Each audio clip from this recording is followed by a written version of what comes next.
Good morning, good afternoon, good evening, wrestling fans. I'm John Hoppe. You're listening to the Wrestling Fans Insight Sunday Takedown. I'm joined by my brother William. How you doing? Fantastic. How are you? I am peachy. Mm, That's the first time I've heard you use the word fantastic. no, it ain't. Well, yeah, it is. No, it isn't. I switch between fantastic and fabulous. Oh, okay. Well, I thought you usually like to use awful tired. Nope, not tired. I've been awake since about 3 a.m. Oh, that's it. Yeah, I'm pretty sure I pulled some muscles in my leg. All right. How'd you do that? Probably in my sleep, which is what woke me up. Oh, Otherwise, I would not be up at 3 a.m. all right. All right. We also have Carlos in the house. How you doing, my friend? Tired. I'll take up for William. I'm tired. Bingo. Got it. Thank you. Fuck you, John. Whoa. No, I'm obviously tired. I stayed up watching SummerSlam when I got off work and watching the press conference. It just felt. I'm just in one of the. I'm just tired. Like, and then I still got to watch Collision. I'm like, it's one of those weekends. I don't know. Our other co-host who's not here, Stampede, does it with everything else that he watches too. Like, kudos to him. It's like I'm like, I gotta fit this in somewhere. And he's all doing New Japan and everything else too. So it's crazy. It's fun. It's fun time to be a wrestling fan for sure. Every weekend seems to be something. We also have Bryan the Hype Ballard with us. Bryan, how are you, my friend? Doing good. We're I'm excited that SummerSlam got me back into it. It was kind of like, oh, do I want to watch this show? And then as I started watching it, interacting online in our chat, and just kind of got me right back into the spirit of it. So, but it was a late night. Yes, it was. I last night it was pretty much a little bit of fun, little few things here and there that we could really discuss in great lengths, but we'll try not to bore everyone too much today with it. But last night was the big night for WWE for their summer. It was their SummerSlam PLE event, and we had 7 different matches. I thought it started off very strong with the whole Rhea and Liv and the Dirty Dom love triangle going on there. But we had that. We had LA Knight get crowned U.S. champ. I'm sure the majority of the IWC was very much cheering for that one. We also have, new world heavyweight champion Gunther. Cody Rhodes manages to retain. Braun Breaker, the newcomer, comes in, pretty much destroys Sammy. But we also had our little favorite feud between Seth Rollins or not Seth Rollins, but Seth Rollins is involved now, between Drew McIntyre and CM Punk. For me, I thought the card was pretty solid. I wouldn't say it was their greatest SummerSlam that many perceived it as, but I felt it was a good enough card. William, what was your feeling on last night's event? So I originally wasn't planning on watching this because there just wasn't a whole lot of hype leading up to this. We had the rapid succession PLEs back to back. I think that always kind of takes away from it. But I woke up this morning and decided to watch it. And I was expecting a 3-star match. And what we got, I would put it at a 7-star. Oh, interesting. Which match? What do you mean, which match? Are you saying the show altogether, or I thought you said match or show? No, overall. Oh, okay, nice. And since Carlos is speaking up already, let's go ahead and get Carlos' overall thoughts for the show. I mean, we'll get into it. Hopefully, there was I feel like there was some misses. There were some things booking wise that I'm like, doesn't make sense to me. But overall, I thought the women killed it. I thought the women's matches were really good. I was the CM Punk and the Drew thing is like, to me, I'm intrigued by it because I mean I could see every one of those guys turning different, going babyface heel. Like there's a lot of mystery there still to be done. CM Punk doing business was good, but yeah, we'll get into it. The main event to me was lackluster. Besides the Roman Reigns, I mean, it was just I didn't enjoy the main event at all. I just thought the pacing was off. But yeah, I thought overall it exceeded my expectations. So I agree with William there. I was pleasantly surprised because I thought overall there wasn't a lot of build to this because there was a lot of matches that were already done. The matches that they could have helped build they didn't do any pre-show matches. But I was pleasantly surprised by how it played off on TV. I was entertained. I was sports entertained. All right, Brian, you're up to bat.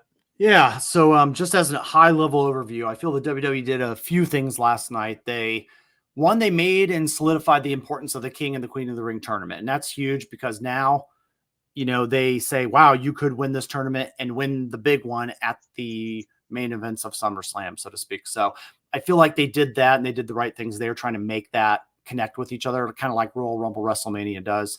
The other thing they did is they plugged into the storylines. And I can tell where all these storylines are now going to be moving forward for the next couple months. So I think they did a good job of telling those stories to push ahead. And we're not going to go into September, October wondering, well, what's the plan and what's going on here? And I can see a lot of this. Some of these were payoffs and some of these were actual just pushing the can and the story down the road a little bit. But overall, I'm kind of with you guys. I think there were some misses, but I think overall, I do think it was no different than some of the pay-per-views or PLEs they've been doing lately. And I think it was a little bit above in the notch up. And also, I think the city of Cleveland did a really good job hosting SummerSlam this year and, having enough media for it and all that stuff.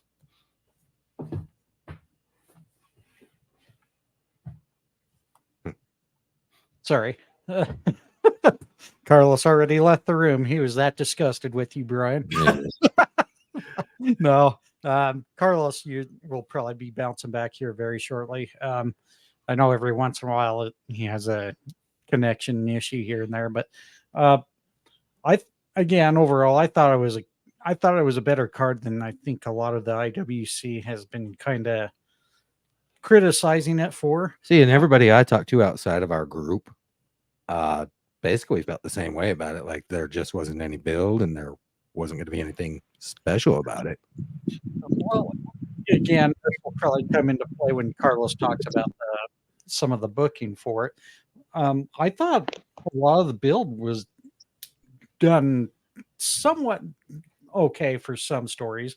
I thought the Drew and CM Punk feud, that kind of went into play with certain aspects, but there was a tweet out there that kind of made me laugh. Like, these guys usually are fighting for titles, but yet we're watching them fight over a dollar store bracelet. That was funny. And that did kind of make me laugh a little bit because I'm like, yeah, I kind of understand that point. But again, overall, I thought it was a better card than I think a lot of the critics give it. But why don't we go ahead and get into, I think, Phil, how we kind of see some of these cards. Let's start off with what match probably was the most underwhelming, meaning probably could have been better than what it was. Why don't we start with you, William, on that? For me, the thumper of the night, and I'm just saying thumper because it's the one that came in last for me, was obviously, Braun Breaker versus Sami Zayn for a couple of reasons.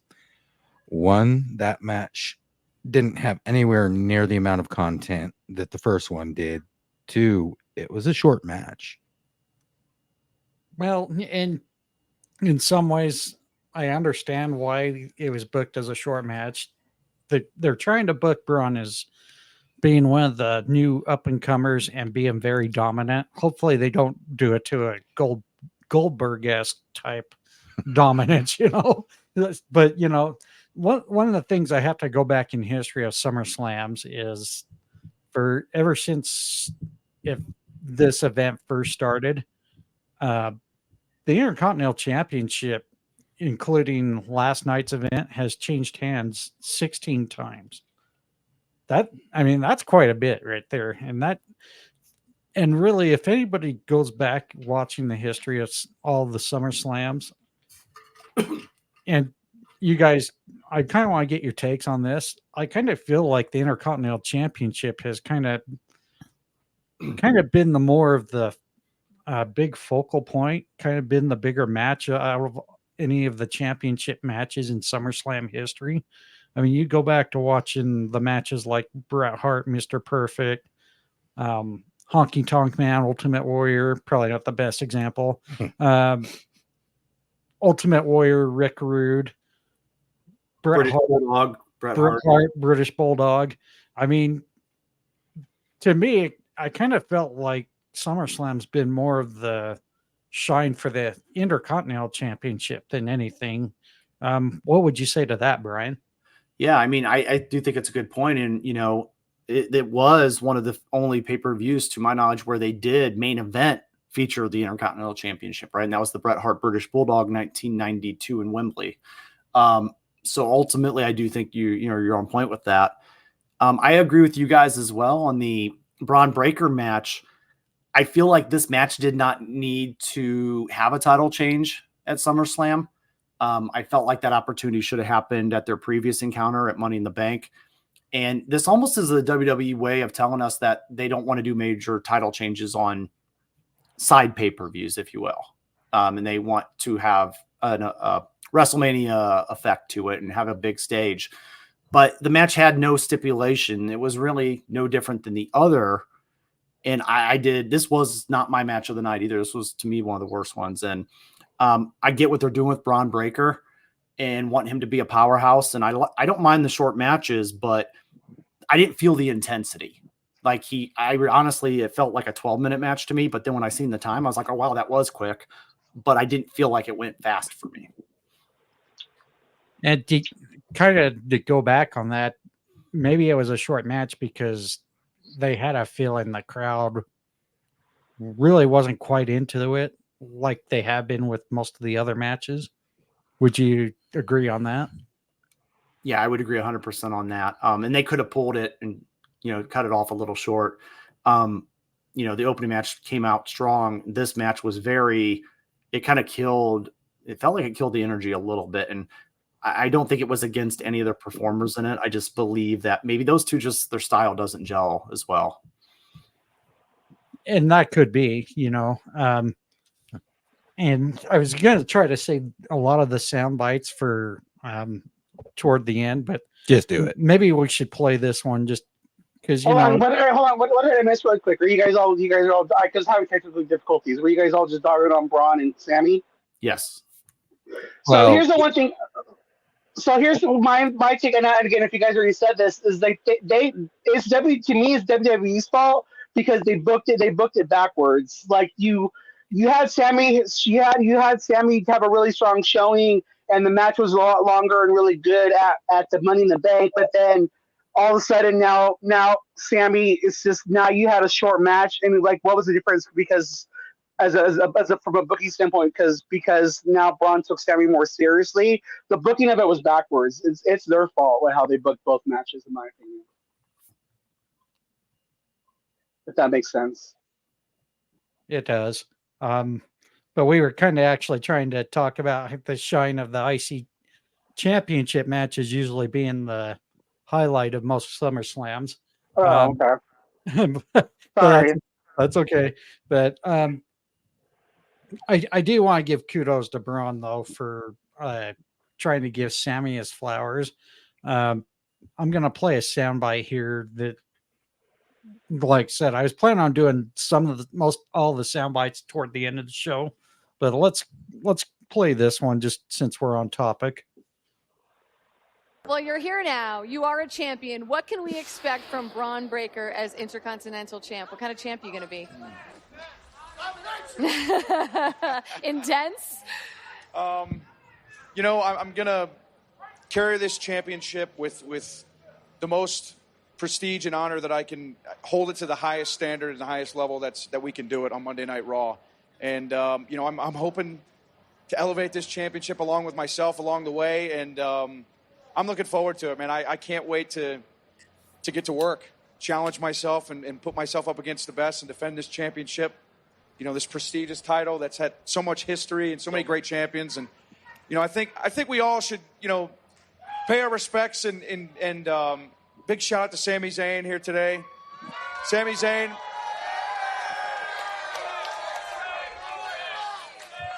I've said it before. I've said it during this period of time that I've had with Sami that, Sammy has been on top for quite some time. He's main evented WrestleMania. He's had the Intercontinental Championship multiple times, World Tag Team Champion. He's had a Hall of Fame career. There's no doubt he's going to be in the Hall of Fame one day, right? He gave me an opportunity at the Intercontinental Championship when I was, a new kid. You know what I mean? No one really know like what I was capable of or what I was going to do up here or any of that. So, he gave me an opportunity. He gave me a chance at the Intercontinental Championship, and I think we all have to really respect that and yeah, absolutely. Well said by you, Ron. Very, very well said. Congratulations again on becoming the Intercontinental Champion. I remember when you showed up on Raw, you were demanding opportunity from Adam Pearce, and you have certainly made the most of it. So congratulations, and thank you for doing this. Thank you so much. Great job. Great job. So, with that being said, one thing that kind of drove me nuts is demanding. I kind of feel it was a bit early putting this championship on Braun already. But again, to Carlos's point, it was kind of booked bass backwards. Well, and that's what I was saying with how the first match was such a banger and then poof. But at this point, what I'm looking forward to is what direction Sammy's going to be going. Right. Well, and also what direction Braun's going to go, because he definitely needs to work on his mic skills, definitely his promo skills, based off that little short clip we just played. It was one stutter. Come on. It's not the stutter that bugs me. I just don't feel like he's very well prepped for these types of events. He's coming across like, I was like, God, when did he turn into Captain America? I would have, complimented Sammy, and I said it, and I just beat him. But that's more of a heel in me. But he definitely wants to play the good guy. But I would have been like, oh, he's a great competitor and he's so awesome, and I beat him. What's that say? And but that's the problem with this. That's the problem with their pressers as in general. It's like, are they kayfabe? Are they trying to be in character? Are they not in character? I think that was just him not being in character, and that's why it doesn't play good, because it's like they shouldn't. Like this, it's hard with the WWE ones because it's like there's so much in kayfabe, and he was trying not to be, but it doesn't play to his character where most people are. So I think that was just him not being properly. It just doesn't play. These play weird altogether sometimes when it comes to WWE press conferences, in my opinion.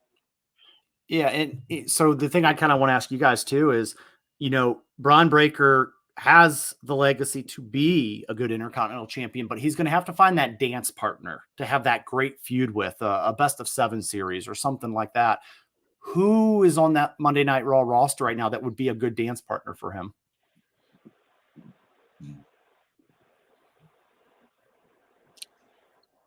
Crickets. To me, like, it's it all plays harder into what you guys were saying before. Like, to kind of summarize everybody's points, they kind of rushed this quickly. Like they booked it backwards because, like I said, so what was, and that's the thing where not having someone who, and again, I blame it on them too. Like the question they should ask Braun is, what was the difference between this match and the second one? And it just doesn't, because again, I mean, he talked about it, I think on Monday Night Raw, where it's like, well, I didn't take Sammy seriously enough, but who was, maybe his dad should have come with him down to the ring. You know what I'm saying? Like maybe he needed to have someone showing him like what was. It just doesn't. The way they booked this was backwards. Like they wanted to get Sammy on the card in front of his hometown. They should have just put him in the Money in the Bank match. They should have saved their first match for tonight, and it should have been a banger where he went over on Sammy. The way they booked this was incorrect. The whole way they handled this was incorrect, and now they got to fix it. I put it on Triple H in the booking department because they got to fix it and make it right to where. Now Sammy needs to be elevated, like Will's saying, like we want to see what Sammy's going to do. They need to make, because now are they going to try to rush Braun as a babyface now, where he should just be a heel? You had him take out Ricochet, someone who's beloved. Like where was the follow up with Samantha Irvin? Like there's so many things that they're just doing because they're trying to like get their way, like have their cake and eat it too. And they need to just slow it down a little bit. So it's their mess to fix is how I'm looking at it. The way I would book it, it depends. If he's gonna be a baby face, have Dominic going after him, and maybe Liv's helping Dominic try to win the title. If he's gonna be a heel, then I would have him going after Ilya and Sheamus. Those guys all seem like perfect people for him to be facing. But it's just like where's the direction of the character? I would also say Dragon Lee too, but they haven't heated anybody up for him to face because it's all been about Drew and them, and it's all been about getting over Judgment Day. They just haven't dedicated the time to this, and it should be more dedicated to it. Yeah, and the one thing I don't want to see is I don't want to see more Sami Zayn matches with him. So no. I want him to move on. And I'm just like, you did mention, I think Dom would carry a lot of the promo work with him. So that actually would probably be a nice pairing to do. Ilya came to my mind originally because I was like, well, they've worked with each other. They're a little more comfortable with each other. And maybe we give Braun a kind of a comfort zone for a little bit. But at the same time, Ilya needs to be winning. He's new on the roster. Like he needs to be getting wins, not taking losses, in my opinion. Yeah. To me, Sheamus would make sense. Also, if he's going to be a heel, and then also maybe Rey Mysterio. I mean, like that'd be another one. But they got to build it up. I mean, they dedicated so much time to Liv and Damian and these guys and the breakup, and that's something else we'll hopefully get into. But it's like and so much time to CM Punk and Seth. They got to. It's up to them. They got to sell us on this and elevate the right people to have them face it. Just have them do open challenges. I mean, I don't know, but again, but is he going to be a face or a heel? Because that promo right now is very baby face, like you guys were saying, and that's where they got to decide. I would just let him be a heel and keep going. Because that's how. And again, he demanded. It wasn't Sammy. If you're paying attention to the storyline, it wasn't Sammy being generous on TV. It was him like being an asshole and demanding the things from Adam Pearce, like Jackie said. So just the promo did that. That was a nice moment for him, but wasn't in kayfabe. And again, like most of their promos, most of their press conferences are in kayfabe. So it just didn't play well, and it just leaves you wondering what direction are they going with this character. Yeah, I'm with Carlos about Sheamus being probably a pretty likely opponent. Oh, I thought you said Ilya. That too. No, I said Sheamus. Like, no, I said Sheamus though too. I said I would put Sheamus in there with them. That would be the person I would do. I would put Sheamus in there only because that's the only championship. Yep. That's why that exactly. Would yep. That's the only championship left on his accomplishments to achieve. Yep. Yep. That's a good point. Or get John Cena in there. No, just kidding. No. Just kidding. Just kidding. Before everybody goes in my fucking DMs. Yeah, get him. Yeah, I mean Sheamus, Ilya. I could even see the likes of Bronson Reed being in there. I really like the idea of Bronson Reed getting some gold pretty soon at the mid card level. Yeah, I mean that's a guy who's kind of earned a spot to kind of challenge for that championship as well. But then, I mean, go ahead. No, I'm thinking. No, but if you make him babyface, if he's going to be a babyface, that's fine. But again, it's like they rush it too quickly, and that's where again, if we're going to make him a babyface, then we should have got the match that we got at Money in the Bank tonight or last night, and then you should have had Sammy shaking his hand at the end, congratulating him. They should have him as a babyface makes sense because you can still have a match with him and Sheamus. He earns Sheamus's respect. He can still like Bronson Reed. His challengers play more for him being a babyface than they do being a heel with the current roster they have on Raw. So it'll just be interesting to do it. And like I said, it's just the way they booked it. It just wasn't booked correctly to get that accomplished. So Carlos nailed pretty much how I felt about it with more detail. The whole switching to the babyface thing, they probably should have worked on that before, but I'm all Bronson Reed, go Fire Fist. Yeah. Anyways, we kind of gotten off the rails a little bit. But, Please. So, Carlos, we were on topic of the most underwhelming match of the card. William and I pretty much agreed it was the Braun Breaker and Sami Zayn. What was your most underwhelming match of the night? Well, it was two. I mean, there's two of them. It was that one, and it was the main event. I thought the main event was ass. I thought the main event didn't play well. It felt like, and again, if you want to talk about this later, it felt like Team Night 2 WrestleMania. I felt like they shouldn't have done bloodline rules. They should have just done a a no DQ match or a hardcore. It felt like a lighter version of WrestleMania Night 2, and to me it was just very slow paced. It wasn't about the action; it was more about just waiting for people to come out. I didn't like the main event at all, besides the return of Roman Reigns. Even that though, too, it just doesn't feel. It feels underwhelming to me. Like it just doesn't. It doesn't. I don't feel like the other Bloodline has a chance, and if that's okay, if that's the way it is, I'd rather have DIY come out there. Like to me, like those guys they're so small compared to Randy and Owen and Kevin Owens. And to me, if they would have maybe had DIY come out and get those guys out, and then we all knew Jacob. To me, there was something off of the main event for me. Like I said, the best way to put it is T knew WrestleMania Night 2. Like they shouldn't have done it as Bloodline rules. They should have just had it different. Should have just done it differently. Both those matches to me were off for me. They were both ass.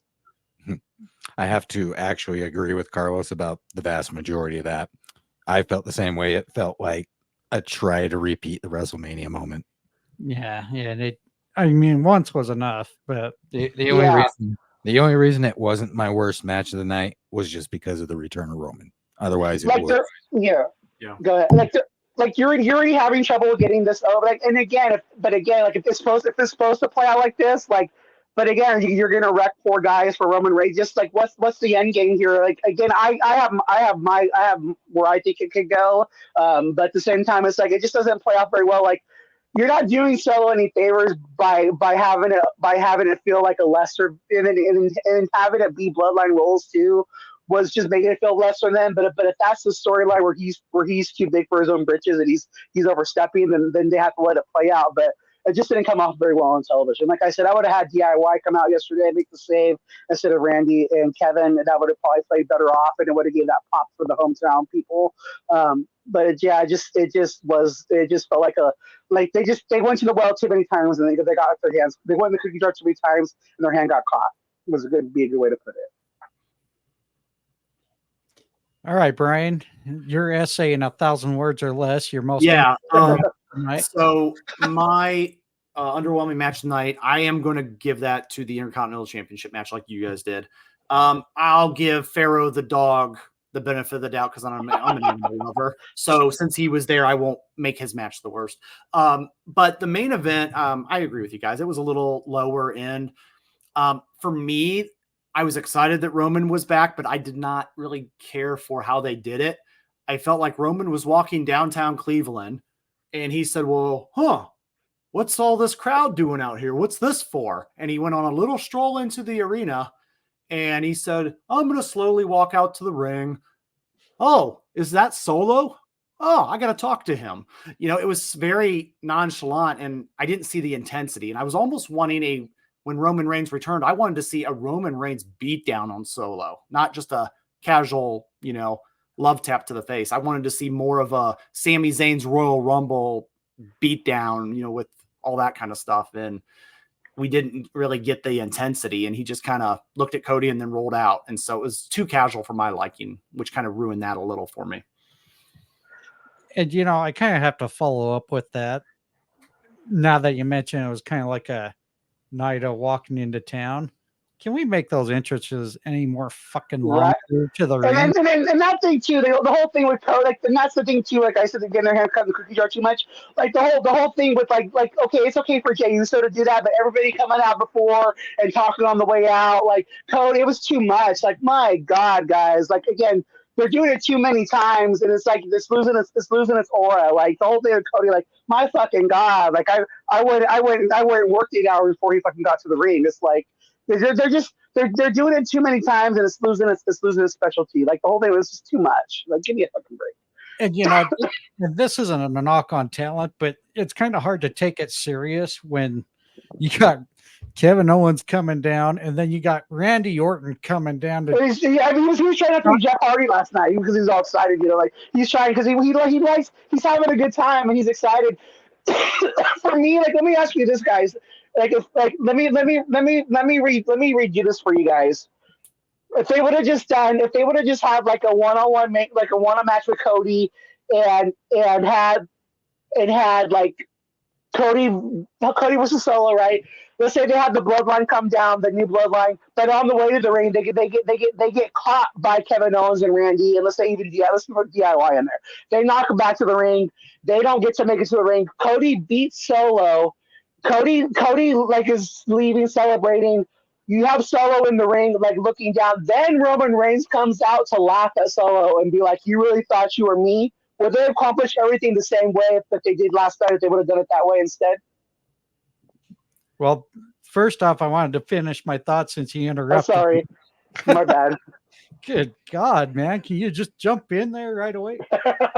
No, before I answer that, I wanted to say it was hard for me to really take any of this serious because as Randy Orton was on his way, He was slowing down, tagging hands. yeah, da-da-da-da-da. I'm like, is this not a priority to go help Cody, or are you just there to slap fans' hands? No, we all saw it. And it wasn't Jeff Hardy. Remember Jeff Hardy? Yeah. and like again, this isn't a knock on the moment, but it's like, oh fuck, we really lost ourselves now.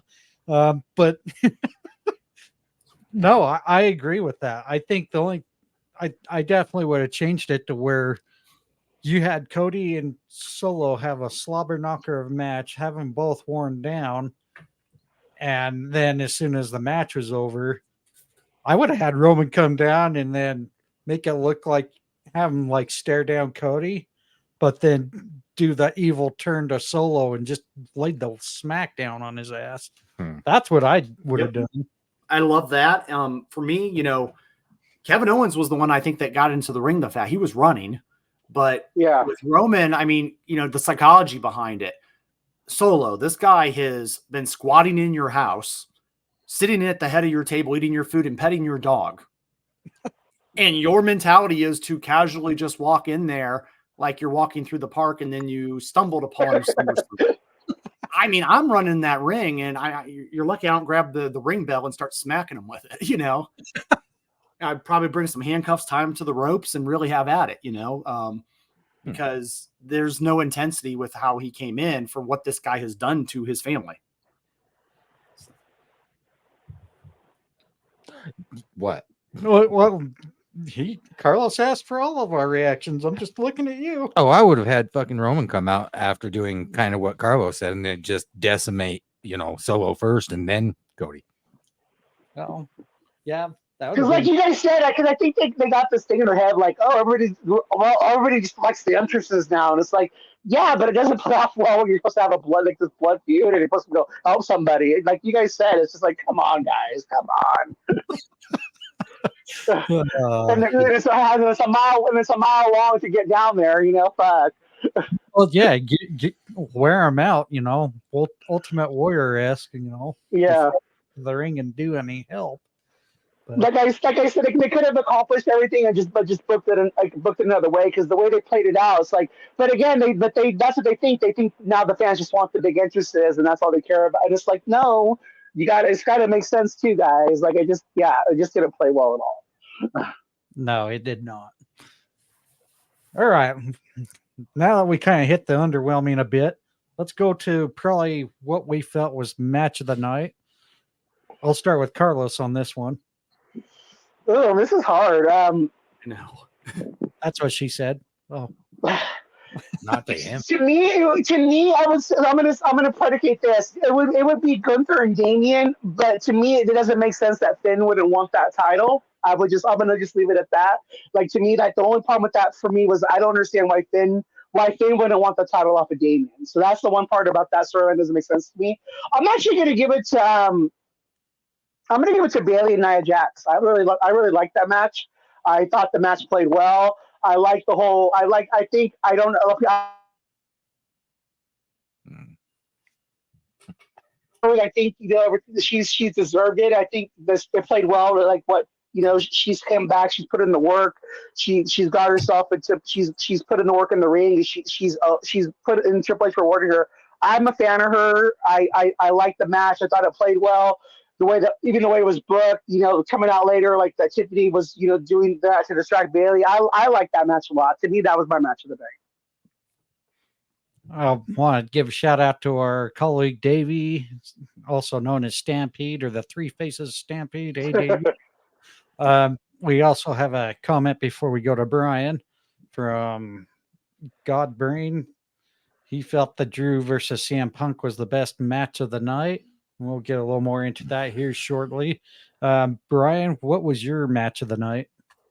All right.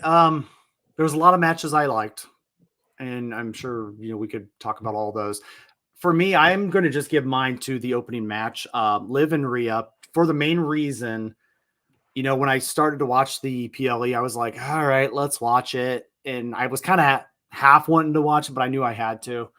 And it really drew me in.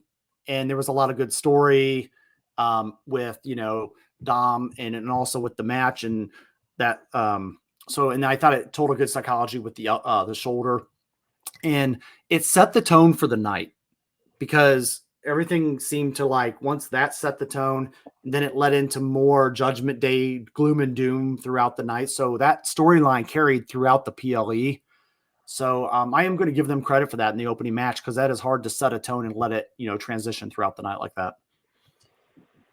And the second face of Stampede has showed up saying, we need a third one.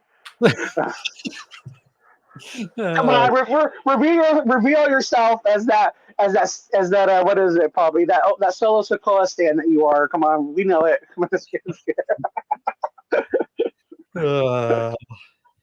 All right, William, let's have it. You're not actually going to believe this. Logan Paul with LA. That is exactly my pick for the best match for the night.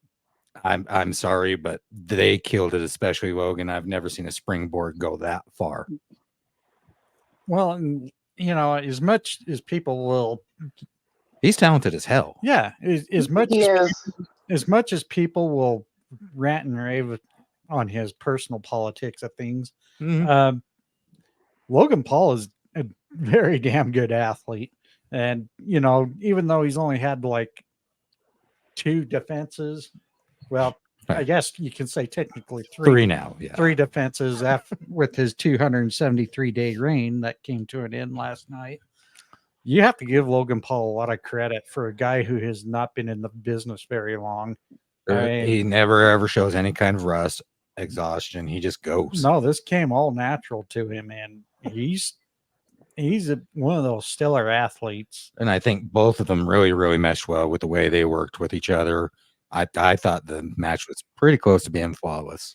Well, and again, I think LA Knight was long overdue for some gold in this company. Oh yeah, I was. That's the only part for me that it was. It's this should have happened 6 months ago, but at the same time, and again, I think they lost a lot of his momentum. Even they should have maybe done LA Knight last year. He's lost his momentum, but at the same time, it doesn't take away from the match. It was a banger. Kind of a couple things in the LA Knight aspect. I like him getting this win because it keeps him away from Cody Rhodes for a while. I feel like that is exactly where he needs to be and generate a little bit of buzz around that title. Also, locally, they had him working all weekend long. I mean, doing all kinds of media, doing ESPN Cleveland interviews. He was working from it was Thursday, Friday on. And the WWE, that tells me they put a lot of trust in him to represent the brand throughout all the media stuff leading into SummerSlam. So, I mean, they're definitely behind him. All right. Sorry. My AVG screen just popped up. Just as a reference for that, guys that we've seen do those medias locally are Cody Rhodes a couple years ago, Roman Reigns a few years before that. So, I mean, just to give you guys kind of a reference on that in my mind. Would you guys mind if I said something about Logan Paul real quick, or would you rather not? I'm okay with either or. I'm just asking about his personal stuff. Well, go ahead. I mean, it's not like we're going to stop you now. I wanted to say, I mean, the thing is about this. I mean, again, I've been Logan Paul's one of his biggest fans and things like that. I mean, it's not. I mean, I was one of the first people on his bus. But as someone who's a member of the LGBT community, I find his actions to kind of be appalling. This past week, and for that reason, I won't be following him on social media anymore. I will not be listening to podcasts. I won't be drinking Prime. And I want to just say this as people in general. like I respect the fact that at least he's not fake about it, and that he's and he says stupid things, that he doesn't try to be someone he's not. But he needs to realize that as someone who's marketing to kids, as somebody who is out there who kids look up to, he needs to be better at having empathy for people and trying to understand a different point of view than his perspectives, and realize that just like back in the day where Charles Barkley used to say, I'm not a role model, when you're marketing to kids and you're somebody who has a lot of influence on them, you are a role model. So you need to do better, Logan Paul, at being a better human and being a better role model to the people that you market to. It doesn't take away from you in the ring, but you need to realize the influence that you do have over our future generations. All right. The Three Faces Stampede's given us a couple of match ratings. Liv Morgan defeating Rhea Ripley, 6.62 rating. LA Knight defeating Logan Paul, 7.08 rating. I want to ask Stampede. What I want to just ask this quick question, Stampede. If you can put it, what did you rate Hogan and Rock at WrestleMania 18? I'm curious because I agree. Like I think the live and Rhea match isn't like the most ring savvy match, but for the psychology and getting people in the ring and I would rate it higher just for me from a wrestling, from an entertainment standpoint. I agree with everything Bryan said. It was really well done. And also just like the way, like even the way Dom turned, it wasn't too obvious till the end. Like I just thought everything how they did the match was very well played. Like kudos on the match. I would give that match a 9 out of 10. We'll wait for that response a little later. We got to get going. Yep. As far as my match of the night, I definitely have to give it to Rhea Ripley and Liv Morgan and that two-timing dirty son of a bitch, Dom Mysterio there. I thought that was a pretty good match. And Stampede gave you his answer. The Hogan, perfect. All right. I gave it a 7.7. 7.75. So, I thought that was definitely match of the night. A lot of great storytelling. We weren't sure which way Dom was going to swing because who knows if, Will smiling. Whoa. William sitting here smiling with me using the term swing, but I mean that was good psychology there because it could have went two different ways. It could have been Dom sticking with Rhea, and the whole time it was Finn Balor that was going to swerve on Judgment Day, being the one who was actually, hanging out with Liv. But, unfortunately, they both turned on Judgment Day last night, which was the real interesting aspect. But why don't we go ahead and get into some of the sound bites from yesterday? I kind of want to talk a little bit with how some of the post-show went. And why don't we go ahead and start off with LA Knight responding to Bill Apter's question. Guy who knows the shit out of LA Knight. Yeah. All right.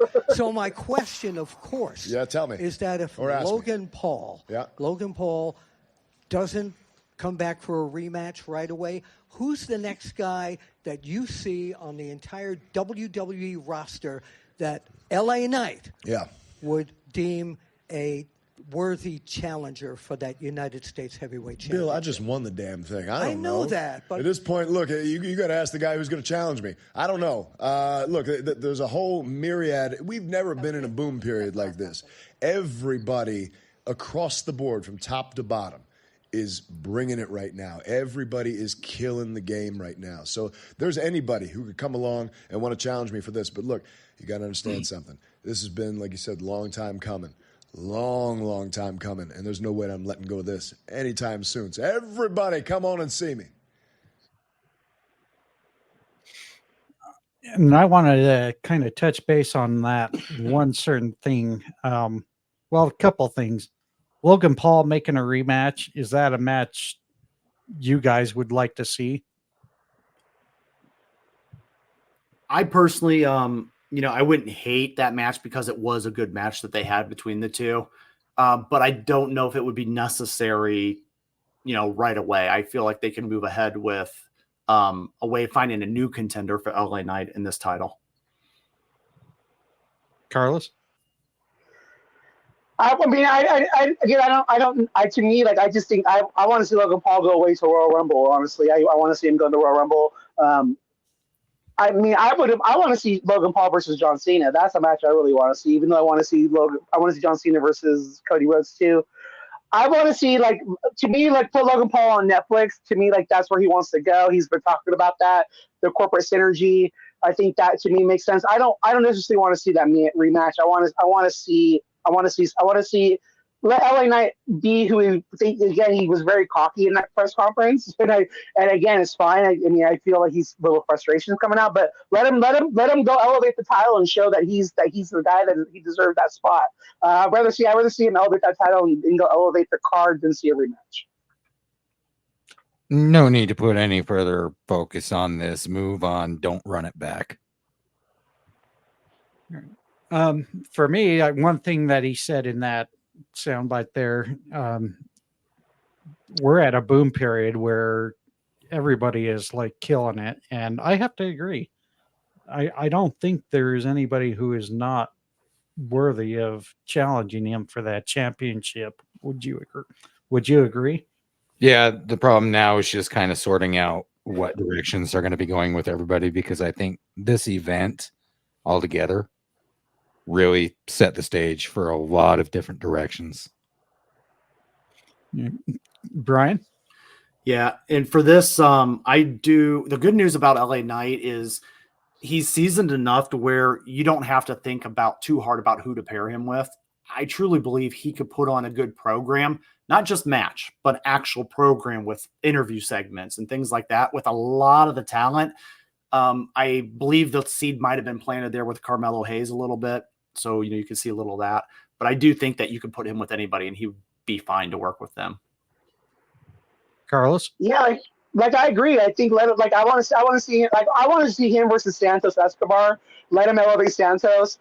Get DIY with LA Knight versus Garza and Roberto. Like, that's something I want to see. Like I said, if he wants, if he let him elevate that title, let it be back like when Rock had Intercontinental Championship, and you feel like this guy needs to be main event. Like, let him elevate that championship and let him elevate that roster and show that he is who I think he is. I want to see him go and elevate the mid card, make that something special.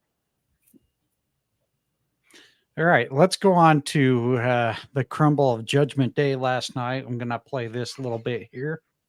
Let's be realistic. Who's running that show now? I don't. That show is over, guys. It might be Carlito. Right? Carlito. Who else? Listen, I love Carlito, but if Carlito's running the Judgment Day, we have serious problems, guys.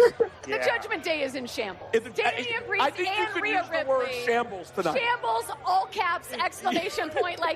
Vince Carter, it is over for the Judgment Day, okay? I got to know the reason. What is the reason? Why, Finn? It's a great question. It's a question that hopefully we'll get an answer to in the coming weeks. But so, with that being said, do we think Judgment Day is totally done, or do you think we're going to see a second version of Judgment Day? I think it would be a shame to just drop it altogether.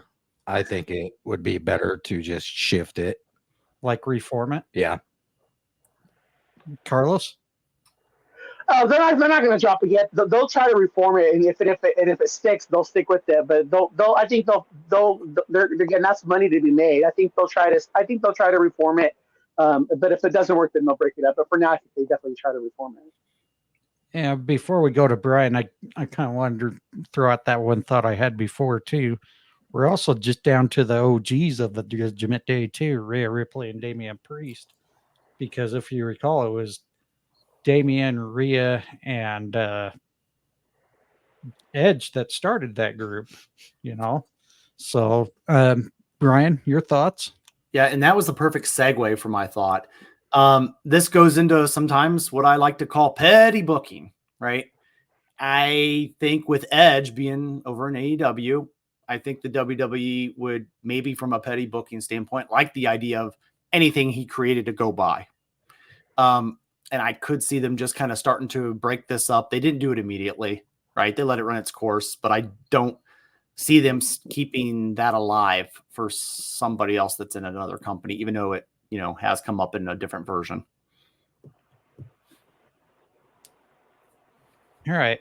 Now we're going to go into the really fun one here between Drew and Drew McIntyre. Are we talking? Did you have Gunther? Did you have any more about Gunther on the thing, or are we done talking about, or is that still to come, or no? That's still to come. Calm down. Okay, make sure. Oh, damn. Bad monkey nacho cheese. Oh, Just shit. asking. That's sugar. Let the host control the show. Calm your ass down there. Sorry, monkey. Daddy. Sorry, Daddy. Jesus Christ. Y'all wonder why I drink so many damn beers in today. Holy hell. All right. Why don't we get into a couple of sound bites that I have for the entire Drew and CM Punk situation, as well as Seth Rollins here. We haven't mentioned CM Punk and Drew McIntyre and that insane match that has been building for months. CM Punk in his first singles match at a premium live event in over a decade. What did you make of what happened there with Seth Rollins as the guest referee? Drew McIntyre gets the win, but there was a lot more happening than just that. Look, you got a ring full of 3 hot heads, and Drew was the most level-headed of the 3. Great point. In that moment, when you're up against a monster, a beast like Drew, you can't be worried about bracelets. I know that's my friend. I'll tell him that to his face. Look, that's not your actual wife and your actual dog in the ring. Take care of business. Worry about jewelry later, my man. Drew, are you not worried at all that, I mean, you've No. pissed CM Punk off in the past, and he has made it his mission to keep you from ever becoming a champion in WWE. You're not worried that this is going to motivate him even further to keep you in any way he can from winning a title in your next opportunity? Not in the slightest. Now that he's felt the backhand of McIntyre, the chops of McIntyre, the claymore of McIntyre, he knows how dangerous I am, and he just proved what I've said all along. He's a big hypocrite. He's only got one person to blame. CM Punk screwed CM Punk. And kind of to go along with our friend Ted the Hillbilly Hill, there's the real truth, and then there's the Hill truth. And I can't say how so true that is with what Drew McIntyre said, because in that match, CM Punk did screw CM Punk. He was too worried about that damn bracelet rather than worrying about taking care of the job at hand. And if I was in Drew McIntyre's shoes, yeah, I wouldn't be worried about CM Punk. I'd say, screw the little bastard. I got my win. Now I'm going to go back and try to win the World Heavyweight Championship. Your thoughts, Will? Yeah, no, I'm commentless on this one. All right. Well, then we'll go right to Bryan on it. So I think this one had a lot of heavy story into it. I do believe in. I feel like this is leading to bad blood and maybe a triple threat Hell in the Cell match. I feel like that could be the big payoff for all 3 of these individuals.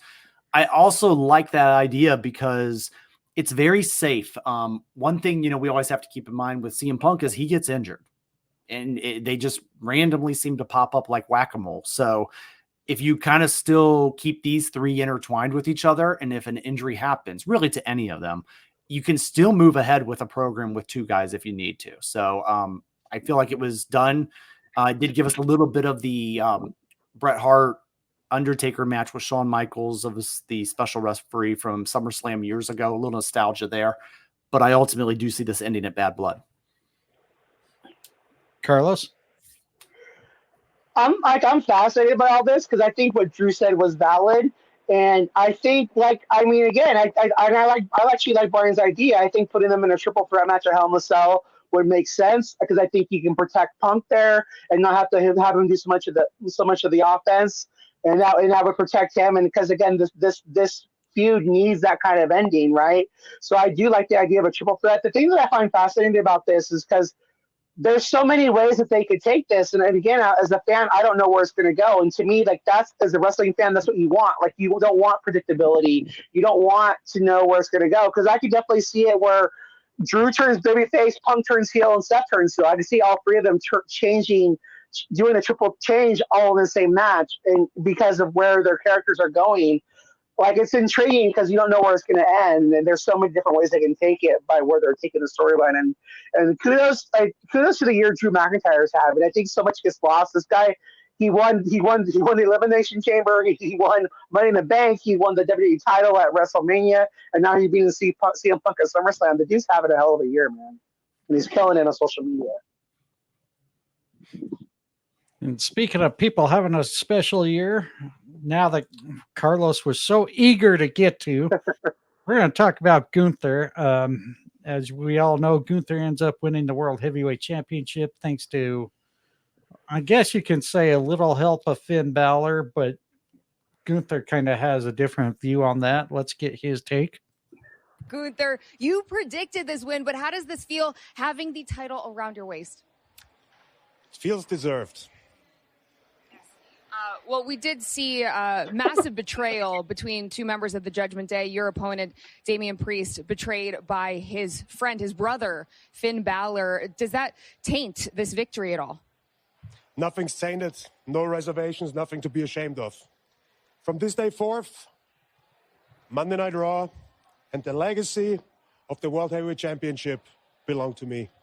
And if anybody out there thinks I don't deserve this, they know where to find me. Very interesting words there from Gunther. Especially the first two. You mean, yeah, very much deserved. Deserved. Yeah. Great. Why don't we go to Brian's thoughts on Gunther there? Yeah. Gunther, this is the right choice to make him the face of your wrestling brand. I expect him to go to the moon with this. I expect him to kind of what we've seen with the Intercontinental Championship. I see him being a very dominant world champion, leading even into WrestleMania next year. We just got to figure out who that's going to be against. But Gunther is, I would expect that kind of answer out of him in that clip. I would expect him to, a win is a win, and he's world champion. And at the end of the day, Damian Priest is not. And that's how we're moving forward. So I do like this interview in this segment. And before we go to Carlos, Stampede asked, do you guys see an issue where a guy like Punk being in such a prominent storyline needs to be protected to this extent? 100%. Yes, it's always going to be an issue. We're at that point of his career. I mean, he's pretty injury prone, isn't he? So yeah. And not even just the injury, it's also the mental aspects, right? Because it's the ticking time bomb element. So there's too much there that you can't just put him in a very prominent one-on-one match without being dependable. But I give him kudos too. Like the thing I was thinking about this yesterday, and like I give him his props for at least coming back. He could have also went the other way and said, "Fuck this, I'm done. Like I don't want to. I keep getting injured. I don't want to keep trying to come back." So I think I give him his props for being dedicated and wanting this and wanting to like leave his legacy on the right note. I give him props for fighting through this and not just saying fuck it, so that part is you remember too. And a lot of it just reminds me of the old Undertaker. I mean, that's the thing where Undertaker, maybe that's what we get where he just only has 1 or 2 matches a year. And maybe that's what, and again, maybe they're just trying to show him that's what we need to settle on. Because that would be the thing with Undertaker. He would have these matches and he was so injured, he would be so injured afterwards. Like he would only wrestle once a year because that's all he could do. And maybe that's what we eventually get with Punk. One of the things to add to that, though, the Undertaker has always been dependable, 100% for that. Yeah, for sure. And that's something that they never had to manage with him. But I do agree with what you're saying. There's that older factor that you have to manage these stars different. Well, it's pretty much just evolving with how work environments are anymore. And yeah, I mean, that's always going to be a changing thing. It's just like you guys mentioned, it's trying to get adapted to it. But I think, go ahead, John, sorry. Oh, no, I was just going to say, go ahead and move on with Gunther, but go ahead and add to what you say. The one thing I want to just add to this is like CM Punk, they have to readjust. He's going to have to readjust his promo paddles if he can't back it up in the ring. Because like we were talking before, the way this match has been set up, I want to see it. Like I want to see some big blow off Hell in a Cell match. So he's going to have to remember promo-wise go to the future. If you're going to have these blood promos and make these blood feuds with these guys, you better make sure you can back it up in the ring. Like that's something he's going to think about in the future. I totally agree with that. All right, Carlos, let's get your thoughts on the Gunther there. I guess my question to you guys is the one I made before is like, does it make sense that Finn would help him, or to me wouldn't it make more sense that Finn would want to take the title off Damian? So that's my only problem with this storyline. But otherwise than that, and it made me sad because I think Damian really showed what he could do yesterday. And to me, it's just I just felt like a lot of this opportunity. Like they could have done so much more with this title reign. I'm interested to see where it goes now. But I think putting the title on Gunther is the right decision. But for me, like the reason I picked Damian to retain yesterday was I just hope they're going to keep it on him for a long time. So I hope with this reign and with the thing of Gunther, I just hope that he's going to keep the title for a long time because he deserves to. And again, night and day, right? The like Gunther remembered who he was in his promo compared to the Braun Breaker would, right? Like he stayed on brand with this promo he did yesterday, and that was just he did a good job with that afterwards. Why don't you go ahead and answer first, Brian? Yeah, to answer your question, I believe, obviously that was more about hurting Damian as far as the Judgment Day. But I do think that they did a really good job of making Damian a believable main event championship holder in a very short time. And I think back, there's a history of doing that. You give a guy a title for a few months, you give him a nice little short run.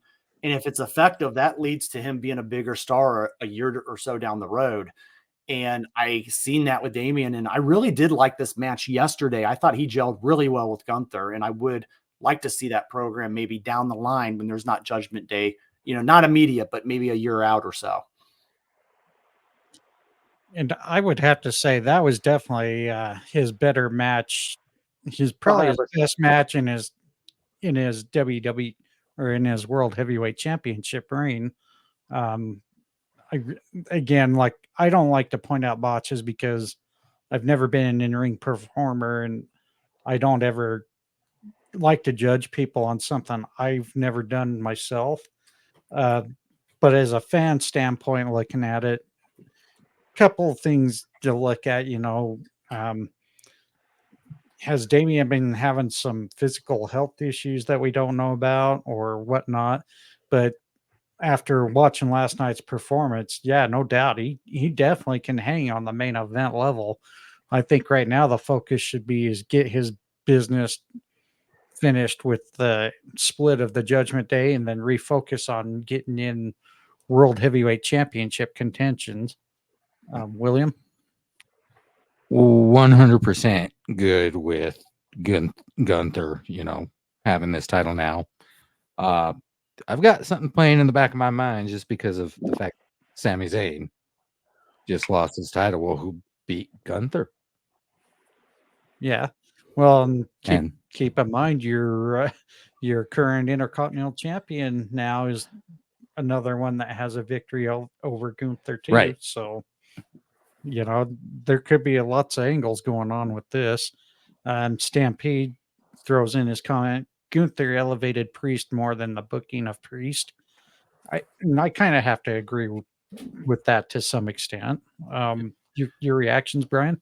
Yeah, I want to add to that actually, because not only did Gunther elevate Priest, but he also elevated the King of the Ring tournament with that win. So that was another factor I wanted to throw in there. Carlos? I agree with that too, but like I said, Priest showed out last night, and they have good chemistry. But again, it just made me wish that we would have seen more of that from Damian, like in this title reign. They could have had him defend his title a lot more, because again, he showed that he can hang yesterday, and it just made me want more for him. Like I wish he would have been booked stronger as the champion, but I definitely think, yeah, it was a well done match. It was really good. I mean, again, for me, like after hearing you guys talk about it, like it makes sense. It makes sense to me that for Finn, it was just about hurting Damian. So with I can buy into that. So I thank you for that, guys. And that does sell me more on this. But yeah, I'm excited to see where they go with this. And I definitely think Gunther, they elevated both yesterday. I think the way Damian played it, it fed into Gunther winning that title more. It was well done. All right. Before we go on any further, I'd like to say thank you to everybody who's been tuning in live through our YouTube, Twitch, Carlos and myself on our X accounts. And if you were looking through our website, thefansofprowrestling.com, where we have our YouTube channel embedded there. Why don't we go ahead and move on to? Should we do the Cody Roman bloodline next? I don't think so. That really didn't have a whole lot to it. I would go with the Paul Levesque interview. Okay, well, there. William made an executive. I think we talked about at the very beginning already enough about what we feel about that match. What? Say that again. What? Sorry. I said I think we covered at the beginning already how we feel about that main event match. I agree with William. Move on. Well, I wanted to talk more storyline wise, but Sure. why don't we talk about? Yeah, why don't we go to Paul's post show interview? A couple of topics I wanted to hit on. Denise Salcedo had a question as far as the NXT TNA partnership. Let's go ahead and play that, and then we'll give our reactions. Denise Salcedo, Instinct Culture. So Hey, speaking of NXT, I did wanted to ask because we're seeing this collaboration with TNA. And so I wanted to ask first and foremost why WWE decided to pursue a longer, I guess you can say, relationship here with TNA from what we've been seeing. And also what we can expect from that, what the end game is, what the fans can expect from that. So I think, as we've said before, we're open for business, right? Whether that's what you see in NXT with TNA, or whether that's different international opportunities. We're going to look at what's best for WWE, but how does that benefit us? How does it benefit them? How does it benefit us? You know, I think there's opportunities as you look at NXT. A lot of those kids are young, and what they really need is repetitions. They need opportunities to go do. We can only create so many of them. So when we have opportunities to partner with others, help their business at the same time, get them on a platform that is seen by so many more people, use the strength and the power of our brand across social media to help them. I think you'll see more of that, right? So when we have the opportunity to help them, while at the same point in time getting the future of not just us, the future of this business, more opportunities and more reps to improve what they do as performers, to improve what they do on every aspect of what they go out day in and day out and do. You know, the world is different now. There aren't territories where you're out there working a couple 100 days a year, and I don't know that anybody would want to. But we all did it, but it's how everybody got where they got to and how they got good and how they learned this. So we have to create that, and we have to give those opportunities to other people to grow and to have that, because the only way they're going to learn how to do this, the only way you learn to go out there and feel that crowd and understand it and change what you're doing and have that dynamic, because you plan it all you want in the back. When you get out there, and that's where the magic happens. I don't care what anybody says. And those decisions, those in the moment game day decisions that are made there live, your nuances, that's what makes this great. So it's reps. It's really reps, especially when you're just starting in the business. And so I want them to have that. So when we can create those opportunities, to me, whoever that's with, I'm excited to do it. Thank you. Carlos, let's start with your reaction. If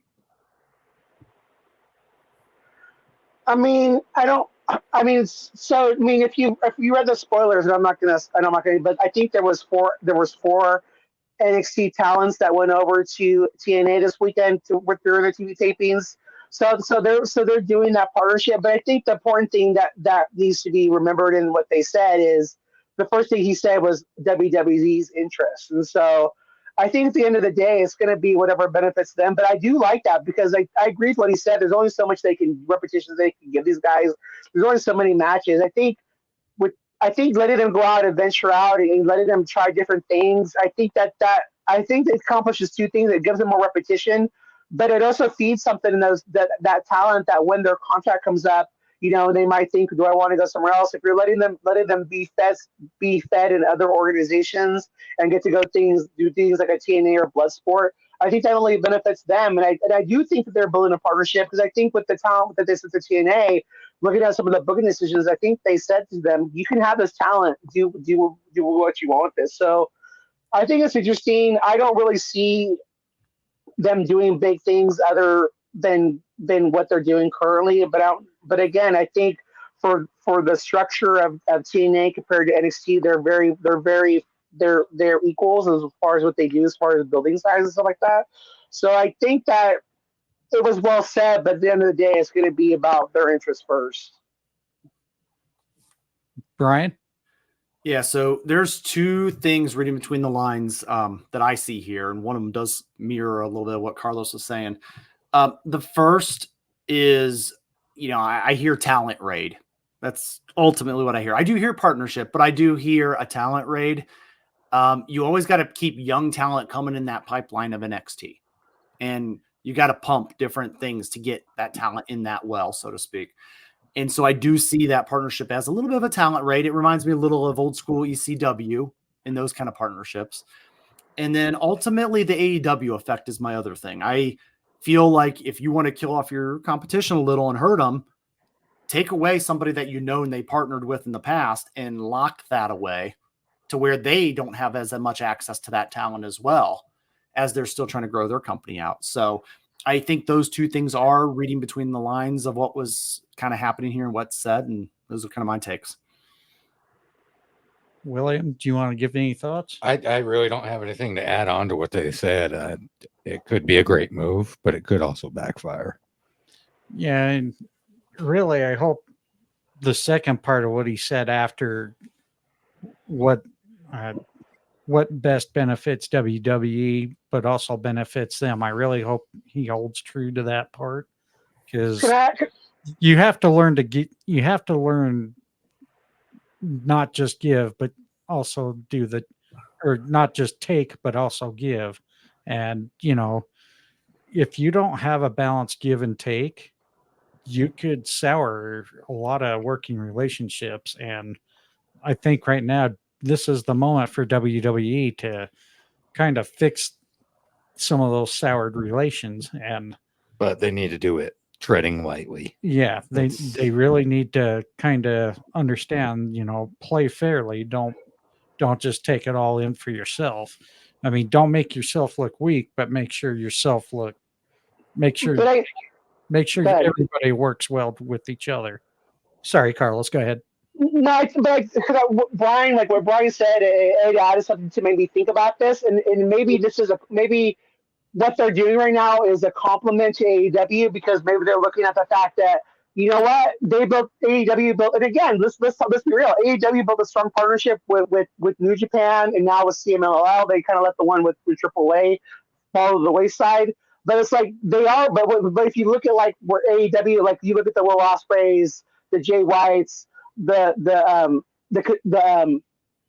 forgetting the other guy, Okada, like they're getting first dibs because of these relationships, the partnerships they've built with these other organizations, and it's it's not a bad thing that again, if they can make 6 times what they're making in New Japan and go work for AEW and still get to go work in AEW, like it's a no-brainer that these talents would go and choose AEW. So maybe now WWE is looking at it from a standpoint, okay, we need to go if again we go over TNA, somebody who doesn't have a lot of money, and then we partner with them, let their talent work here.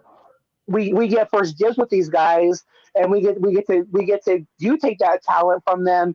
And I don't think TNA is going to make a big fuss about it, because they understand who they are. But in return, if you're giving them the talent back, I think that's a good partnership. So maybe they're looking at it from a way of, we need to build on what AEW is doing, because we're losing out on a lot of people that we wanted, and so we need to start building those partnerships. It could be a positive in that way too, Yeah, and we're going to kind of touch back on the Gunther comments. Stampede, right? Gunther is in the category of a select few that can elevate whoever he gets in the ring with. Another one in WWE that fits that bill is Dragunov, as he did with Braun. And yeah, completely agree with that statement there. I kind of lost my thought now. While we go on to the next topic that was brought up to Paul regarding one of my most dreaded topics, because I think you should only have one major event be a 2-night PLE. Good luck with that. Yeah. Let's play this. Yeah, let's play this clip because I think he does a good job explaining some of it. But let's give our thoughts right after the audio here.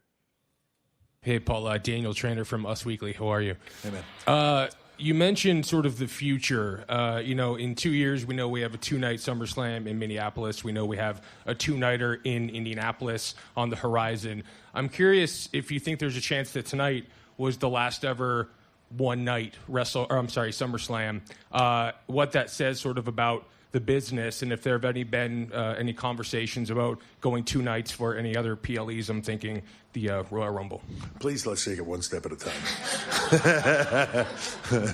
Yeah. Who knows what the future brings, but I do think that even tonight, seeing this SummerSlam 7-match card goes almost 4 hours to me. And yet there was a lot of stuff we could have put into this. And even some people saying, well, why wasn't that in there? Because it would have been 8 hours, right?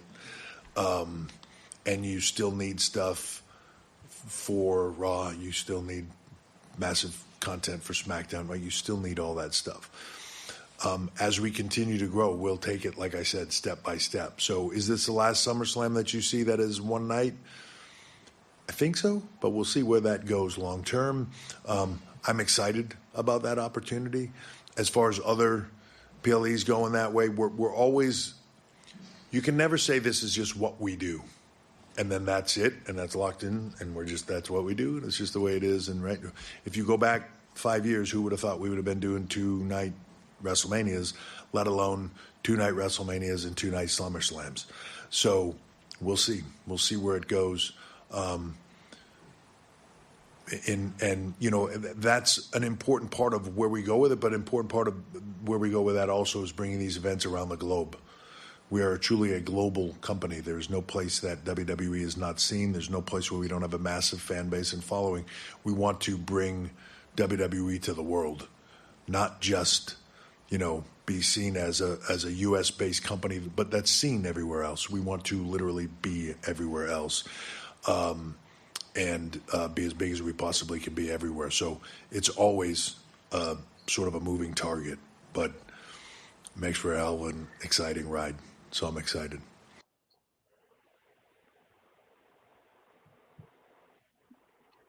With Stampede throwing in a comment, so on the 2-night shows with smaller cards, SummerSlam was 4 hours, produced 109 minutes of in-ring, with 45% of the show being featured matches. Again, I have not been sold very well on why SummerSlam needs to be a 2-night event. WrestleMania, I can understand. That's their king of shows.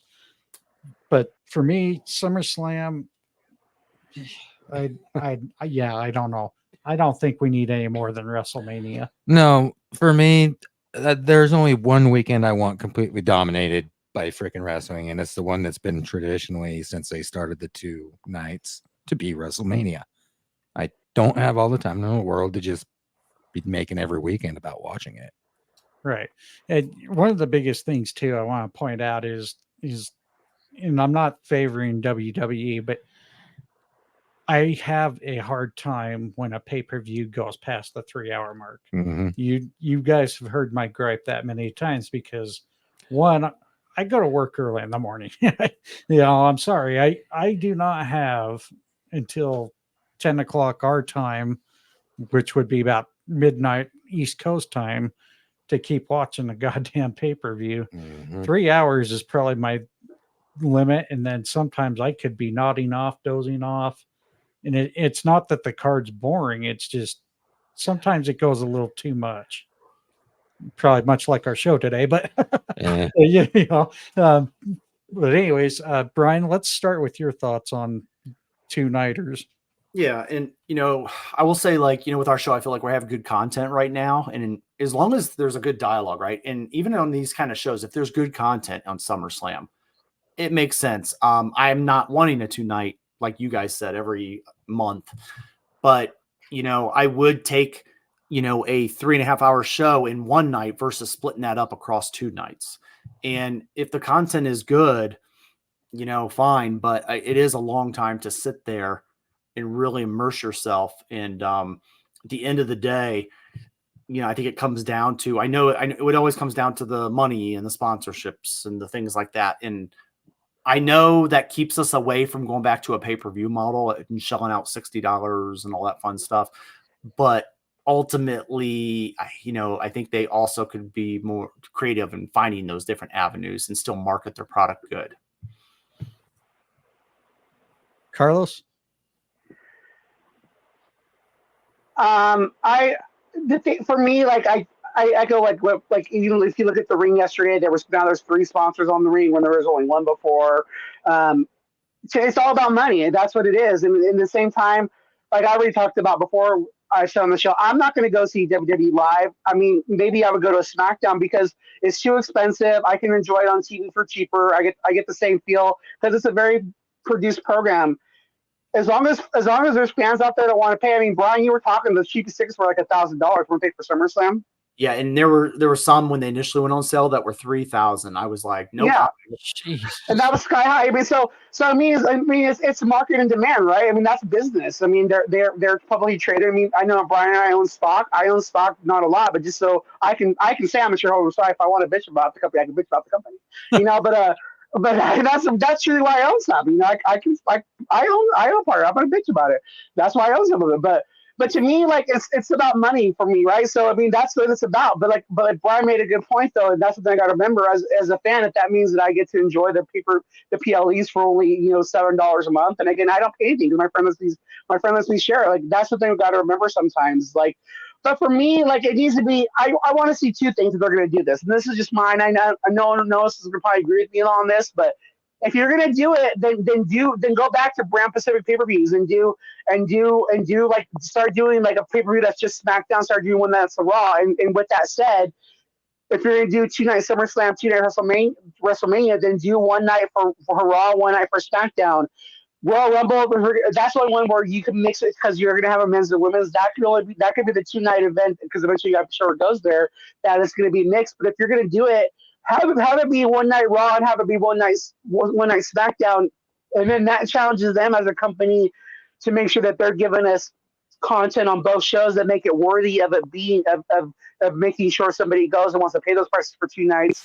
Where they don't just to get the voted in, so that challenges them more to be more compelling. But at the end of the day, it's all about money. And I guess for me too, just shout out more of you're getting to sign more talent because of this money coming in. Like show me more of what you're doing with that money, like as far as signing talent, giving back to the community, than just about the profit line. That's what I want to see.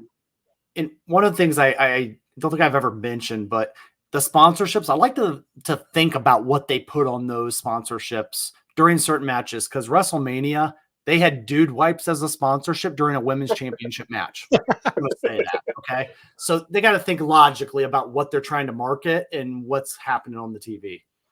Kind of like Domino's and using the pizza cutter. Yeah. Sorry. Anyhow. I don't know if we're going to really get into the whole bloodline deal. Maybe we'll save that for a pre-recorded episode for next week. Yeah, hold off on that. I just kind of, I know this is kind of news to Carlos, but we're not going to be live next week. We will be doing a pre-recorded episode for Sunday. We'll have it done Friday, but it will release at normal time on Sunday. But anyhow, why don't we just get to the last topic and it's not necessarily SummerSlam related, but this is something that Cody Rhodes kind of hit that I think a lot of the IWC needs to listen to. We're just going to go ahead and play it right now. Hey, Cody. Hey. Chris Van Vliet with Insight. Yeah, let me tell you something, Chris. Uh-oh. The other day, I did it. You all should hear this. Gabby, you've heard this. I'm terrified of doing media, guys, because I did an interview with Chris that I thought was a home run. Oh man, I killed it. Didn't say anything dumb. That's a big thing. I didn't say anything dumb. I didn't, whatever. Found out on social media that it was not the best interview, and a lot of people were really upset. So if you wonder why certain wrestlers have become gun shy about doing interviews and stuff, it's just because it's terrifying. Do you have a question now? Because this I'm sorry. No, I enjoyed our the conversation. Interview. I did. Yeah. And thank you for it. No, well, yeah. Oh boy. Here we go again. So one thing I want to kind of touch on this, I kind of feel sometimes I think the IWC does get a little out of control with the way they treat and critique things. And the problem is a lot of them are keyboard warriors, and it drives me nuts because anybody who thinks that it's just you going through things, you got to realize these guys work their asses off. They're spending a lot of time away from their families. I mean, physically, mentally, it's draining as hell. But to also kind of touch base is this is also why I don't seek out to do interview with talent. At some point, would I love to interview talent? Yes. But at the same point, I suck at doing interviews. I don't have, as you guys can clearly hear now, I don't have the voice as an interviewer or what they say. I have the face of the DJ, just not the voice, but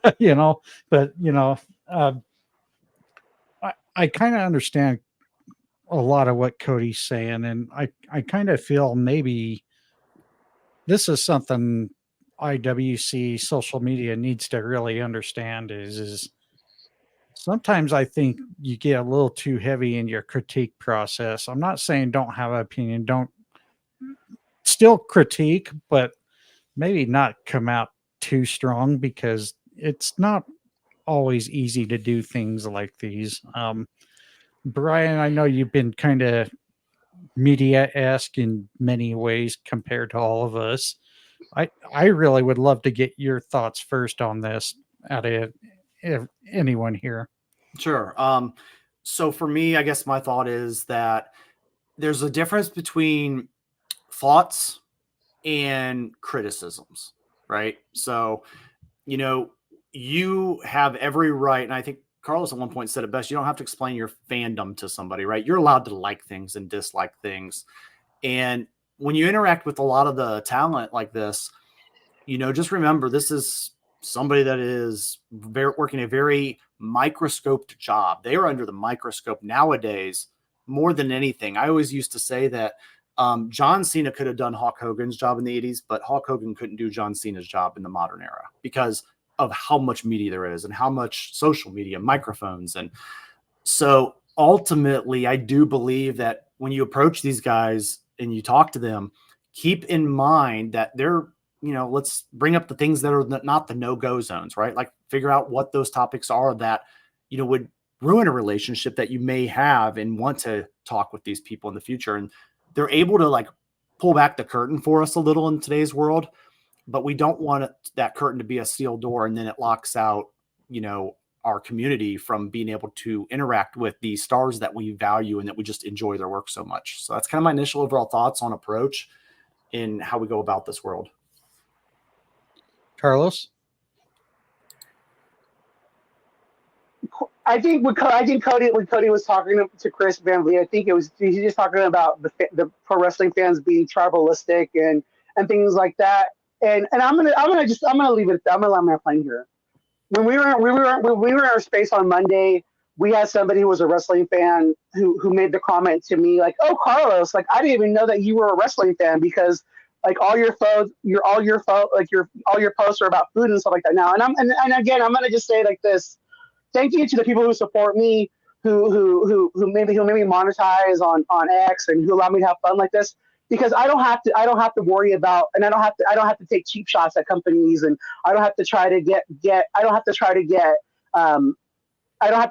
impressions by being so wrestling based, and I could just enjoy being a fan, and I don't have to resort to things like like trying to take Cody's words and turn them around. And when he was just being honest, giving an honest thought about his time in AEW and trying to make it about AEW versus WWE. So I'm going to just say it as a point of gratitude and just saying thank you to people who support me, who allow me to just enjoy wrestling and post fun content, but I can still do something like this and be a fan and not have to worry about turning tribalism. And that's the thing I want to just tell wrestling fans out there. You can enjoy AEW without having to criticize WWE. You can the same with WWE and do with AEW and let these talents just go and give their honest thoughts about their time and cherish their moments and cherish their times working with other companies and being able to talk about that, which quit trying to look so much into the critical points of it and just appreciate the fact that they're willing to give their time and talk about their experiences and give us and let us as fans enjoy it and getting to hear that part of them. I like having the curtain peeled back. I like hearing their thoughts about it. Don't make it so toxic to where they can't do that anymore for us, please. Yeah, I want to give a shout out to Madness 24/7, 365 on the X app, who's tuned in live. Thank you for joining us, and we appreciate you, brother. And I kind of want to touch base with Cody. One comment saying, didn't say anything dumb. I say dumb things all the time. Carlos always is the first to react on it. You son of a bitch. But, and I think some of that is why I don't like to do stuff like this, but I try not to let it stop me either. And, kind of today as an example, I know we could have a lot more viewers if I worked harder on getting us out there, but we have 328 live viewers right now. That's a kind of a new record for us, I believe. And, obviously those of you who keep tuning in each and every week, I know majority of it's probably Carlos because majority of it's coming from his X app, but, we're always very thankful for you guys tuning in because, I don't always post the greatest stuff out there, but, I always try to work on getting things to keep you engaged or, strike up wrestling conversations or any other conversations, kind of like Carlos with his food posts. We just like to go out there, have fun, and get a wider audience. And thank you to all of you who take the chance and listen to us every week. Do you have anything to touch on this subject before we? No. That's it? That's it. All right.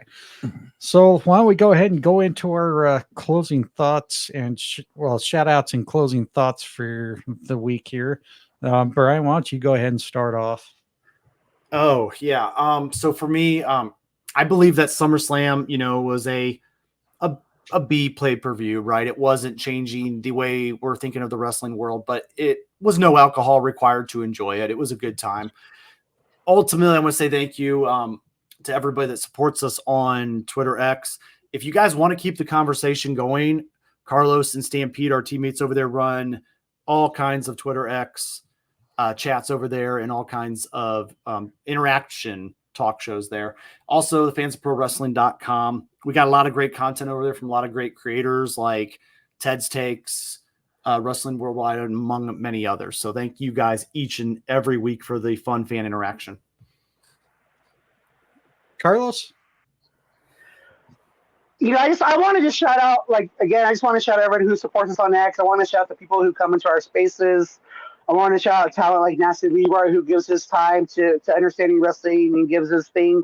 But also, I want to tell you guys, there's plenty of content out there. We have somebody in our chat and who supports us, Two Heads One Stable. They're very pro bloodline. They're very pro that storyline. So it's like you can go and again, but at the same time, they don't come into our chat. They're not toxic towards the AEW fans, things like that.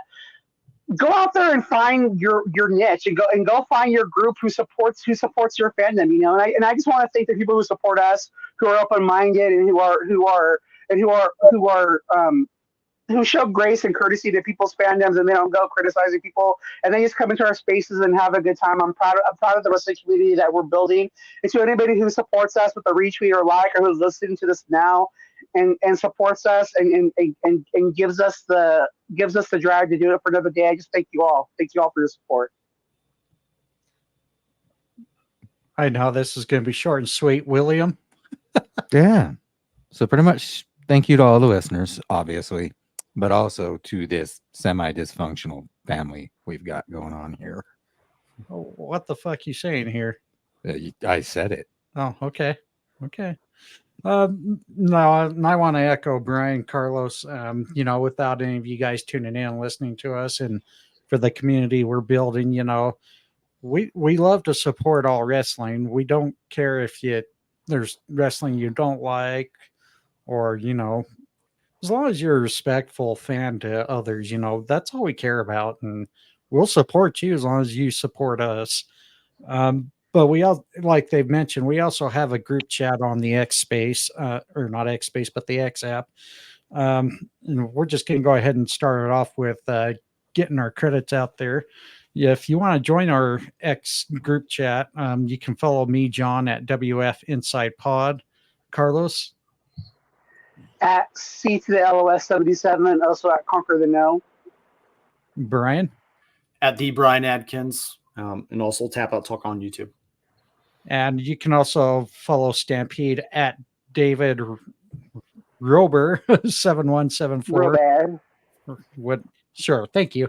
If you just DM us, or if you're interested in joining our group chat, feel free to let us know. We'll obviously we're going to vet you first, make sure we know you're cool, and then we'll get you in there. Everybody has fun doing different wrestling takes, so we just don't get a little too rowdy is all we ask. But can I give a quick shout out really quick? Sure. I want to shout out someone who's in our group chat, Spencer. Like, he's somebody who came in, and this is, and again, just the kind of wrestling fan I like. He's very WWE, but he started following TNA after seeing Joe Henry, and I was become a fan of that. He went and listened. He took some of Stampede's recommendations, and now he's a fan of New Japan Pro Wrestling. Like, I just want to shout out wrestling fans like that. Like, be like that. Like, be open minded and ask for things like that. And Davey's someone great to go ask for things like that too. Like, be open minded and just be open minded to giving new things a chance. So I want to just shout him out. And I'll give him a shout out later with his X handle. But I appreciate fans like that. Thank you for being part of my community.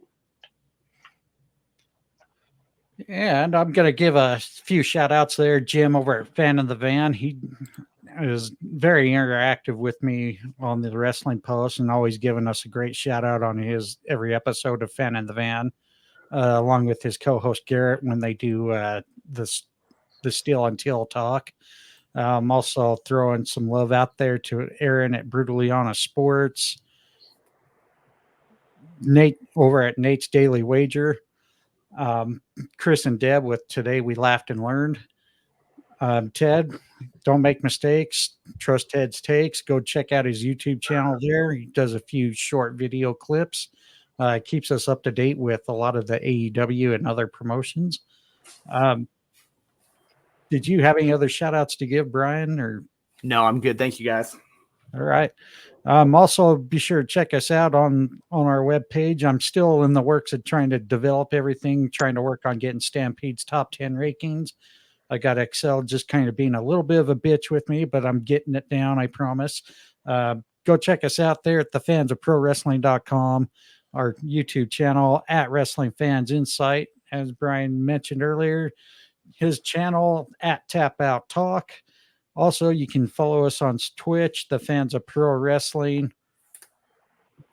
Go check out Carlos on Instagram at Rainbow Goodness _ And also, be sure to follow our missing co-host. Hopefully, she'll be back sometime. Heather at Bama Girl _ 4 _ EVA. Bama Girl Forever. Road Tide Bitches. And we are going to call it good again. We will not be live, but we will have a recorded episode airing next Sunday at our normal time, 3:30 p.m. Eastern Time. And without any further ado, I think we're going to call it good. All of you have a great week. Oh, wait. Carlos, X Spaces this week. Yeah, we'll be back. I'm going to do another one Tuesday. So we'll be back on Tuesday and Thursday. And then I'll talk to David. Maybe we'll do it next Sunday too. But also be on the lookout I'm going to talk to, but I'm going to be giving away a signed autograph copy of Swerve Strickland this week to those who support us this week. So be on the lookout for that. But we'll be back on Tuesday after NXT. Awesome. All right. We will check you guys out again Tuesday, Thursday. And again, we'll be back on Sunday with a recorded episode airing live, or I should say airing. So take care, wrestling fans. We'll catch you later this week.